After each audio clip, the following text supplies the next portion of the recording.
Hey, so I just wanted to share with you a quick keyboard shortcut on a Chromebook where you can take two windows and put them side by side equally on the screen.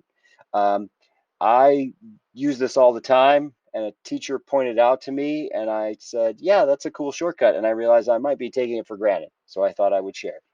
Um, Here you go. So let's say I want to have my Rickroll playlist right next to my Google Classroom. Well, how do I do that? Well, I can pull this down. So what I did is I clicked on the tab and pulled down, and it makes it full screen. Then because I'm on this tab, I hit the Alt key and the bracket key that's right above Enter, and it's going to make it go half screen right. If I wanted to go half screen left, I just hit the left bracket key. Okay? So then what I do is I clicked on this window with my classroom in it. I hit the Alt key and the left bracket key, and now I have side by side. That's how you get perfectly side by side windows. The next cool feature is if you can get it to show up, there it was. See that little bracket? Now what you can do is you can resize and they will come together with each other. Ooh, there you go, like that.